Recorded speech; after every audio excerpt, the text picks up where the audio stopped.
Em nome do Pai, do Filho e do Espírito Santo. Amém.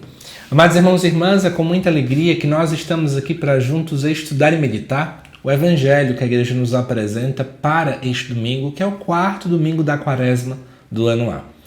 Uma vez que o Evangelho tem 41 versículos, eu resolvi não lê-lo aqui na íntegra para vocês, para que a gente possa focar no vídeo, na explicação desse Evangelho, um Evangelho extremamente rico, que é o famoso relato da cura do cego de nascença. E eu quero já comentar uma coisa para vocês. Ora, existem outros momentos nos evangelhos de curas de cegos também. Mas o fato de que esse evangelho ser tão longo já é um indicativo de que a gente não pode focar apenas na cura, como talvez muitas pessoas vão fazer neste domingo. Mas entender o que está acontecendo também ao redor do texto.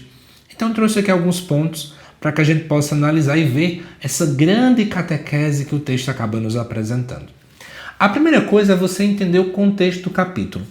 Jesus está diante de uma festa judaica, naquele tempo que era chamada a Festa das Tendas, que tinha um grande simbolismo da luz.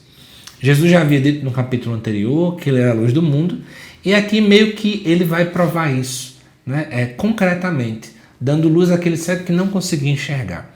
Entenda a cegueira, no contexto judaico da época, no contexto social, como alguém que também estava longe da luz.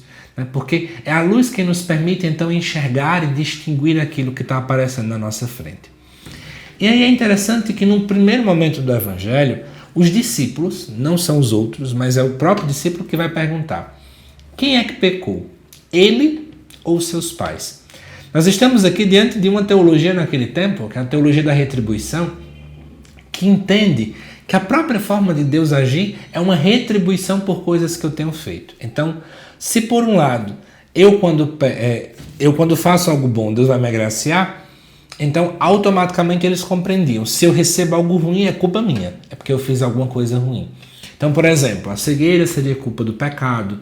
Se por acaso uma mãe, ao dar à luz um filho, se percebe que o filho tem uma determinada deficiência física, automaticamente vão entender que aquela mãe cometeu algum tipo de pecado. E embora isso seja uma coisa de 2000 anos atrás, ainda tem gente que pensa igual. Basta observar se alguém acabou passando por um acidente no trânsito, automaticamente vão dizer: o que é que você fez? Será que você abandonou sua oração? Será que você abandonou a vontade de Deus? Será que você isso? Será que você aquilo? E aí, amados irmãos e irmãs, o próprio livro de Jó vai aparecer um pouco nessa dinâmica também. Só que Jesus ele começa rompendo um pouco essa lógica da teologia da retribuição ao dizer dentro do Evangelho que nem ele, nem os pais pecaram. Nem todo sofrimento, então, é uma culpa, é uma punição que vem da parte de Deus. Só que é interessante como Jesus acaba realizando, então, essa cura. Jesus faz o quê? Ele cospe no chão, faz uma lama, uma espécie de um pequeno barro, e coloca nos olhos. Isso aqui, para quem não observou de imediato, é uma clara referência ao livro de Gênesis. Porque lá no livro do Gênesis, Deus então sopra, lá não é então um cuspe, mas é na verdade um sopro do barro, e do barro o homem então acaba nascendo. E é interessante porque o cuspe e o sopro eram muito equivalentes para o povo daquele tempo, continha a essência daquela pessoa. Então, é como se Jesus estivesse colocando a sua essência naquele momento em que ele está cuspindo.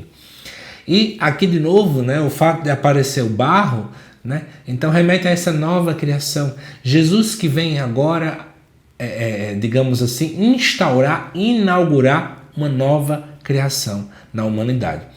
Mas também alguns autores vão colocar que poderia também ser uma boa provocação da figura de Jesus. Nós estamos em um dia de sábado e fazer lama ou barro poderia ser configurado como um trabalho. Então Jesus sabia que não poderia trabalhar dia de sábado. Então de algum modo ele também queria cutucar, digamos assim, os religiosos da época para dizer: o sábado existe para a vida ou apenas para alimentar mais regras? Depois Jesus manda o homem lavar-se na piscina de Siloé. A piscina de Siloé, a palavra Siloé significa enviado, e nesse contexto também essa piscina era usada no ritual da Festa das Tendas, onde os sacerdotes levavam a água para o templo. Então Jesus acaba obedecendo também algumas regras daquele tempo. Só que o foco não é aqui. Se você observar, o Evangelho aparece em vários personagens que começam a fazer interrogatórios. os vizinhos, os fariseus, os pais e voltam os vizinhos mais uma vez. E aí eu anotei aqui para que a gente escute bem o que está acontecendo. No primeiro interrogatório, né, quando eles começam a questionar o que estava acontecendo aqui, no início vai dizer, um homem chamado Jesus. Depois, em um segundo momento, o cego vai dizer, é um profeta. Depois o cego vai dizer, vem de Deus. E depois o cego vai dizer, eu creio, Senhor. Existe um crescendo. Pouco a pouco, a fé daquele cego que até então estava na escuridão, não conseguia então enxergar, vai crescendo então, até entender quem é a figura de Jesus. Esse evangelho então nos mostra o processo catequético de conhecimento da figura de Jesus. Aquilo que nós vamos chamar no aspecto da catequese, né, da mistagogia, né, esse processo de aos poucos mostrar quem é então Cristo. Jesus então agora vai pouco a pouco sendo conhecido até o cego tornar-se então um discípulo. Só que também tem algo muito irônico, né? Geralmente, especialmente os religiosos, eram aqueles que sabiam ver. Mas a gente está vendo o quê? Quem era cego passa a ver, e quem dizia que era cego, ou melhor, quem dizia que estava vendo de verdade, quem tinha uma visão perfeita, até por conhecer muito as Escrituras, torna-se agora um cego. É uma grande ironia teológica. Os fariseus, especialmente, que sabiam tanto, é quem são os verdadeiros cegos aqui nesse momento. Amados irmãos e irmãs, podemos então dizer que esse texto, no final das contas, ele nos mostra que Jesus é a verdadeira luz do mundo, ele traz a nova criação, a verdadeira cegueira não é física, mas é então espiritual, e a fé, no final das contas, nasce de uma experiência com Jesus Cristo. Mas a experiência que não é um passo de mágica. Muita gente às vezes acha que a experiência é apenas sair de casa, ir para um retiro de final de semana, e esse retiro muda a vida e você nunca mais volta a ser a mesma pessoa anterior. Mas não é isso. A experiência é algo contínuo. É algo que vai acontecendo passo a passo na sua vida. Hoje eu acho que Jesus é apenas um homem que fala bonito, amanhã eu descubro que ele é um profeta, depois eu descubro que ele vem do próprio Deus, depois eu descubro que ele é o próprio Deus. Toda caminhada, né, ela vai começar assim devagar, um passo após o outro. E é isso que a gente é chamado na quaresma. Gente, a gente está no quarto domingo da quaresma, ainda tem mais um domingo para depois chegar o domingo de Ramos. E a gente é chamado a usar a quaresma como esse momento de crescimento da fé. Cada dia, cada semana que se passa, é uma semana nova nesse crescimento nosso rumo a chegar até a Páscoa. Eu posso te fazer então algumas perguntas agora à luz de tudo isso. Primeiro, será que eu sou esse cego que não estou vendo?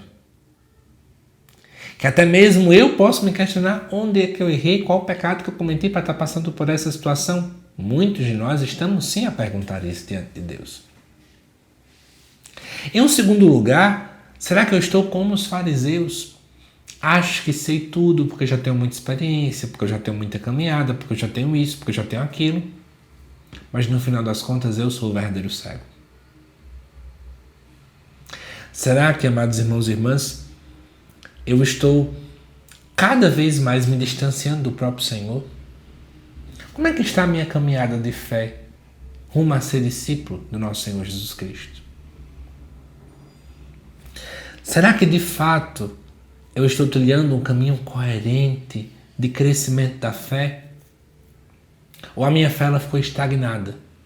Cheguei até esse ponto, acho que já é suficiente e não cresço mais. Não busco aprender, não busco rezar mais, não busco me aprofundar na vida dos santos, na própria palavra, nos documentos da igreja, não busco ter uma intimidade maior com Deus, eu fico estagnado. E aí a gente se estagna tanto, gente, que depois de um tempo a minha fé parece que vai ficando ultrapassada, sabe? Porque na vida vão acontecendo terremotos, né? Tribulações, problemas que vão acontecendo. E assim como a construção civil, se um prédio ele fica bem construído hoje, mas ele não se avança, né, em reparos, em novas tecnologias, um dia virá um terremoto que vai fazer com que esse prédio vá ao chão. Que nós possamos então, à luz desse evangelho, nos colocar no lugar deste cego. Jesus, eu quero ser recriado. Eu quero ser um homem novo. Eu quero que a tua mão toque nos meus olhos para que eu possa dizer que estou vendo. Eu quero receber essa luz para que eu também seja luz na vida do outro. Eu quero iluminar a vida do outro com o meu jeito de ser, perdoando, acolhendo e, acima de tudo, amando o outro. Amados irmãos e irmãs, que nós sejamos luz na vida daquele que é cego. Quantos cegos como esse nós também vemos ao nosso redor? E assim como Jesus fez, é preciso se aproximar e trazer luz para aquela pessoa. Especialmente aqueles que são cegos de quem é Jesus. Quantas pessoas não sabem quem é Cristo? E aí acabam odiando Jesus não por quem Jesus é, mas porque trouxeram uma falsa ideia de quem Jesus é. E essa pessoa então, diante dessa falsa ideia, começa a odiar Jesus, sendo que no final das contas, Jesus está aqui para ser amado e adorado e acima de tudo imitado. Que nós possamos então, à luz desse Evangelho, por um lado, deixarmos o toque de Jesus vir até nós. Por outro, também sermos como Cristo e tocar na vida do outro. Que Deus te abençoe, amado irmão e irmã. Te aguardo nos próximos vídeos aqui do canal. Até mais.